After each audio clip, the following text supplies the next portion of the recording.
Hello friends, मैं हूं CA Pinky Agarwal. Knowledge booster में आपका स्वागत है। आज हम आपको बताने जा रहे हैं जिन जिन टैक्स पेयर्स की foreign assets, foreign bank account या फॉरेन इनकम है, उन्होंने अपना ओरिजिनल आईटीआर में इन सबको डिस्क्लोज नहीं किया है। तो इनकम टैक्स डिपार्टमेंट ने एक कंपेनियन लॉन्च किया है जिसके अंदर सबको नोटिस जा रहे हैं। तो आपको क्या करना है, आपको अपनी आईटीआर, ओरिजिनल आईटीआर को रिवाइज करना है, foreign assets, foreign bank account और फॉरेन इनकम को डिस्क्लोज करना है। अब हम आपको बताते हैं कि इनसे रिलेटेड एप्लीकेबिलिटी आ गई है सीआरएस की और एफएटीसीए की। आइए अब जानते हैं कि ये सीआरएस और एफएटीसीए क्या है।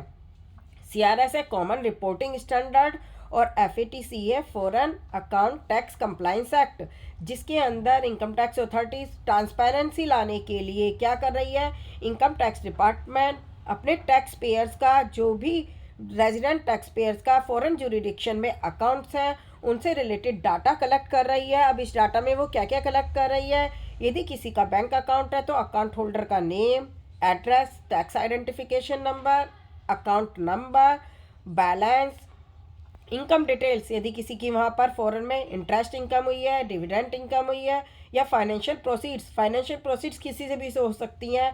फॉरेन में वो बिजनेस कर रहा है या किसी और चीज़ से किसी भी तरह की फाइनेंशियल प्रोसीड्स हो रही हैं, इन सब से ग्लोबल इनकम से रिलेटेड वो डाटा कलेक्ट कर रहा है टैक्स पेयर का। तो सभी फॉरेन जितने भी टैक्स पेयर्स हैं उनको अपनी foreign assets, foreign income disclose करनी चाहिए। अब है डिस्क्लोजर रिक्वायरमेंट। यदि किसी ने अपना फॉरेन एसेट्स, फॉरेन इनकम या फॉरेन अकाउंट, बैंक अकाउंट को डिस्क्लोज नहीं किया है तो वो ब्लैक मनी के अंदर भी आ सकता है, कंसीडर डिपार्टमेंट कर सकता है। उसके लिए लीगल कंप्लाइंस भी आपकी हो सकती हैं। तो क्या क्या बेनिफिट्स हैं इनको डिस्क्लोज करने के, कंप्लायंस एंड गुड गवर्नेंस। आप टैक्स अथॉरिटी के साथ पूरी ट्रांसपेरेंसी बरत रहे हैं, कोई भी लीगल एक्शन आप पर नहीं आएगा, ना कोई पेनल्टी लगेगी। यदि आपने फॉरेन में भी कोई टैक्स पे किया है, डबल टैक्सेशन से बचने के लिए उस कंट्री के साथ यदि हमारा डीटीए है तो एक फॉर्म भरकर टैक्स रिलीफ भी ले सकते हैं। और आप कंट्रीब्यूशन टू नेशनल डेवलपमेंट में कंट्रीब्यूशन भी कर रहे हैं।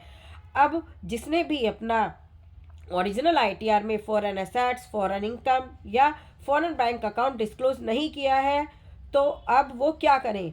अब उनके लिए गवर्नमेंट ने अपॉर्चुनिटी दी है कि वो रिवाइज रिटर्न फाइल करें।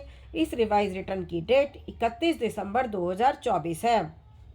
इस रिवाइज रिटर्न में वो क्या क्या करें, कंप्लीट और एक्यूरेट डिस्क्लोजर दें, चाहे वो फॉरेन एसेट्स है, फॉरेन इनकम है या फॉरेन बैंक अकाउंट का है, जिससे वो पेनल्टी से और लीगल कॉन्सिक्वेंस से बच सके।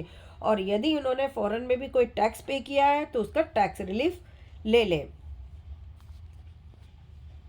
बस ये गवर्नमेंट ने जो भी सीआरएस और एफएटीसी लाया है वो पूरी ट्रांसपेरेंसी रखने के लिए लाया है, ताकि सभी टैक्स पेयर्स अपनी ग्लोबलाइज इनकम, ग्लोबलाइज एसेट्स, सभी चीज़ों को डिस्क्लोज करें। तो रिक्वेस्ट है, जिसने भी फॉरेन एसेट्स और फॉरेन इनकम को डिस्क्लोज नहीं किया है, 31 दिसंबर तक अपनी रिटर्न को रिवाइज कर लें और नोटिस से बचने के लिए ट्रांसपेरेंसी शो करें। Thank you friends.